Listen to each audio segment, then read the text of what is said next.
సామాన్యుడిలా motor cycle పై ఖమ్మం నగరాన్ని చుట్టేసి వరద బాధితులను నేరుగా కలిసి వారి సమస్యలను అడిగి తెలుసుకుని వారికి భరోసా కల్పించారు మంత్రి పొంగులేటి శ్రీనివాసరెడ్డి. సామాన్యుడిలా బైక్ పై మంత్రి పర్యటన చేయడంతో స్థానికులు ఆయనకు తమ సమస్యలు చెప్పుకున్నారు. ఖమ్మం జిల్లా మున్నేరు వరద ముంపు ప్రాంతాలు, రాజీవ్ గృహకల్ప, వికలాంగుల కాలనీ, కరుణగిరి, జలగనగర్ పర్యటించి బాధితుల సమస్యలు అడిగి తెలుసుకున్న రాష్ట్ర రెవెన్యూ, హౌసింగ్, సమాచార, పౌర సంబంధాల శాఖ మంత్రులు పొంగులేటి శ్రీనివాసరెడ్డి అక్కడ బాధితులకు అండగా ఉంటామని భరోసా ఇచ్చారు.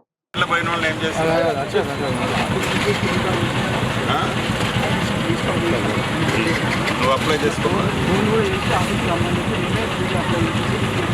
ఆఫీస్కి వాళ్ళు రావటం కాదు. ఎందుకు వాళ్ళ ఆఫీస్కి ఎందుకు ఏ సేవ ఎందుకు ఇక్కడ పెట్టుకోలేమా?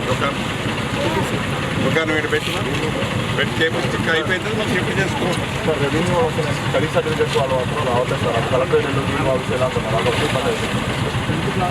స్పెషల్ కలెక్టర్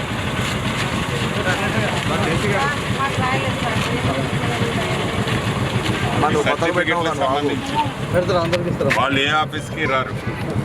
రెవెన్యూ, ఎడ్యుకేషన్లో అన్ని సెక్టార్లు ఈడికే ఉండాలి. మీ సేవ ఈడికి రావాలి. ఏడునే పెట్టేసి వాళ్ళని అవసరమైతే వీడికి పిలిపించుకొని ఎడు చేయండి. పద్దాక వాళ్ళ ఆఫీస్కి ఎవరూ రారు. మీరే ఇడికి వచ్చి చేసి పెట్టాలి. Very clear. ఎందుకు వాళ్ళు ఎందుకు వస్తారు? పద్దాక ఆఫీస్కి ఎందుకు వెళ్తున్నారు? ఒకసారి చెక్ చేయి. మొత్తం ఇంటి దగ్గర కూడా కొంతమంది వచ్చారు. మొత్తం జెన్యూన్ ఉన్న వాళ్ళందరికీ ఇద్దాం. జెన్యూన్ లేకపోతే రూపాయి ఇద్దాం. మునిగిన వాళ్ళందరికీ ఇద్దాం. మళ్ళీ వెయిటింగ్ చేయి. నేను ఒక గంట తర్వాత మళ్ళీ నేను వెళ్తా కదా ఇక్కడ నుంచి. ఎవరికైతే పడలేదో జెన్యూన్ ఉన్న వాళ్ళకి చెక్ చేయి, ఇద్దాం. అకౌంట్ నెంబర్ తప్పకుండా చేస్తారు, ఇస్తారు. అది ఎవరికైతే ఇచ్చారో అది ఇస్తారు. ఇలేదనేది ఉండదు. ఎప్పటి నుంచి ఉంటాయి. ఎందుకు ఇలేదు?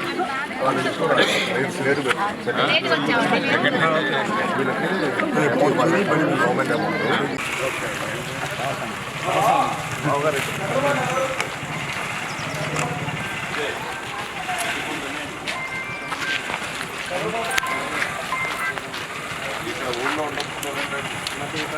ఎంఆర్ఓ గారు ఎవరు దానికి ఇన్ఛార్జ్ ఎవరు చూస్తారు? వాటర్ ఎక్కడ స్టోరేజ్ కాకుండా డ్రైనేజ్ వాటర్ స్టోరేజ్ కాకుండా స్ట్రీట్ డ్రైన్ ఎప్పుడు చేసి ఎండిపోయింది అంతా కూడా తీసేసి కాక ఇవాళ పెట్టించేసి 2-3 సెషన్లు పెట్టేసి క్లియర్ చేసి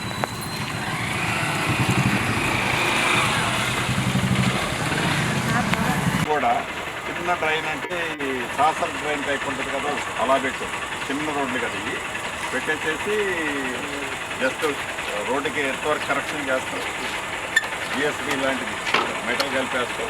అనేది తీసి కటగోలు ఎస్టిమేట్ కాకుండా రీజనబుల్ ఎస్టిమేట్. జిఎస్బి కూడా కాదు, ఓన్లీ నార్మల్ మెటల్ రేట్ ఇది.